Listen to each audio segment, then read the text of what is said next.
Do you want to see how I make my short weaves into a ponytail wig as long as I want it to be? Then make sure to keep on watching if that's something you're interested in. Love you! Mwah.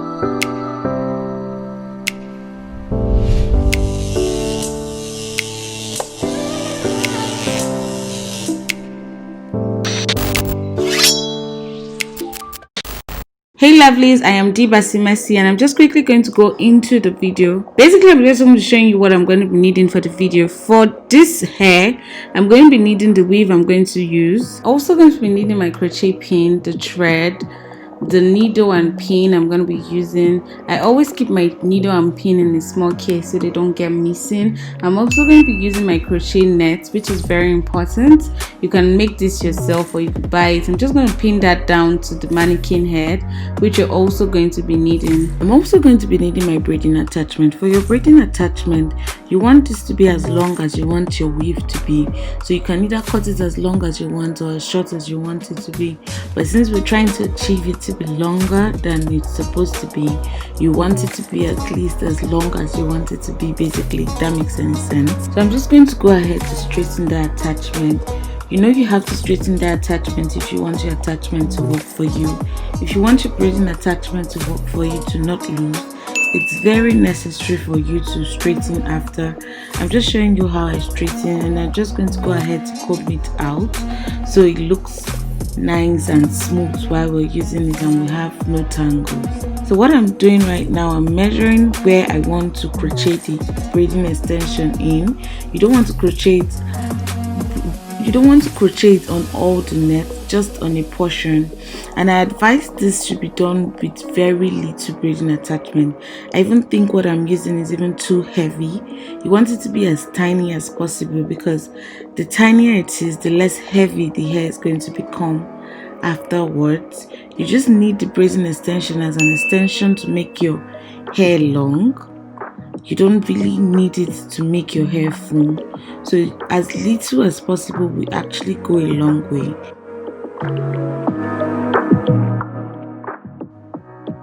And I'm just going to go ahead to divide it by section.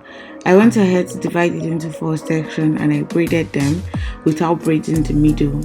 I'm just braiding this so it's easier for me to pack it into one, so that when I'm sewing my weaves down, it's very easy for me.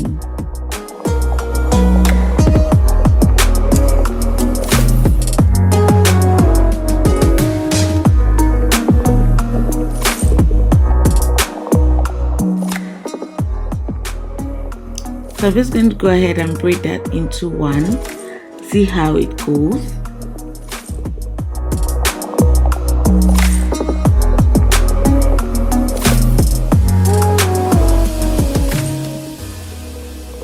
You want to make sure you braid to the tip. It's very important for you to braid to the last minimum. So see the weave I'm using from Darling Hair. It's actually very nice. It's from their Empress collection. So what I do, I just use the normal method. I already have a video about ponytails. If this is not detailed, I'm going to leave that in the description box below, and you could check it out for anything else you have regarding ponytail. I'm just addressing how to make it longer. So I just went ahead to pin that down with my T-pin, and I'm just sewing it quickly. This is the same method I use for every of my ponytail videos. You could check them out if you're confused about anything. If you're confused about how to sew the wig comb, you could check it out.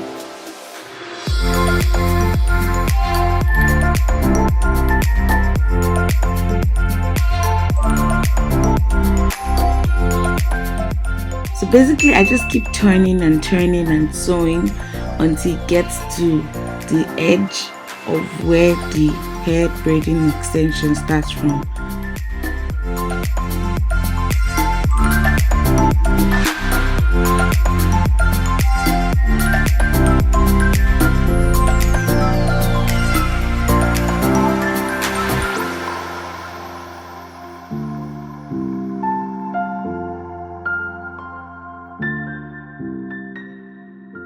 So now for the reason we're here, I'm just going to take that hair we've braided, and then that tip that is so thin that you cannot actually sew a weave around, I'm just going to fold it in till it becomes a bit thick.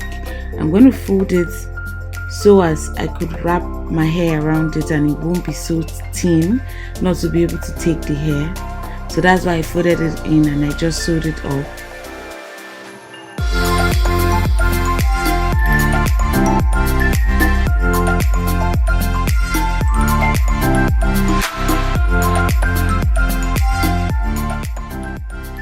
This might take a while.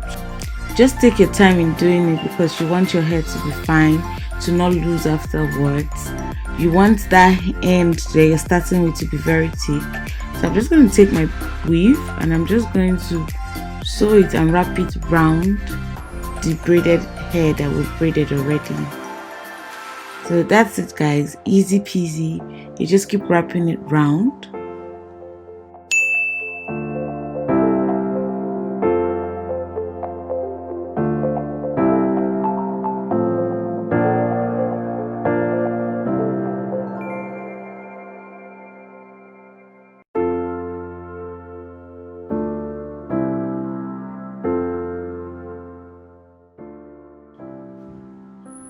You want to wrap it as close as possible because this is going to help with the gapping space so that braiding hair does not show.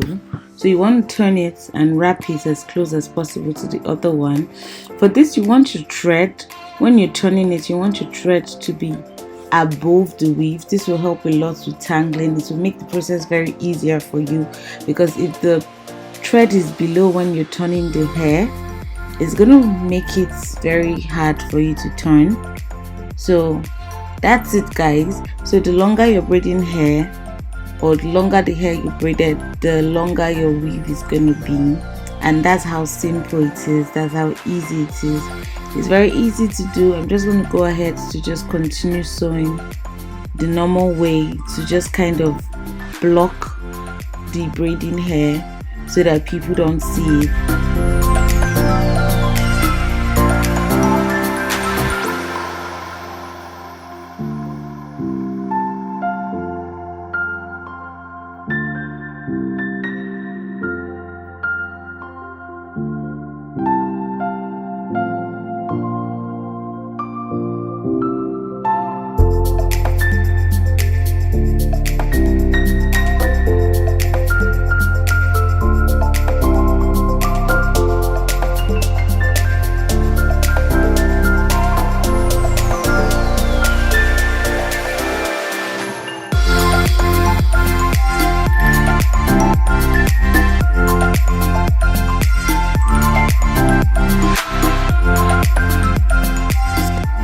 So guys, it's the end of the video.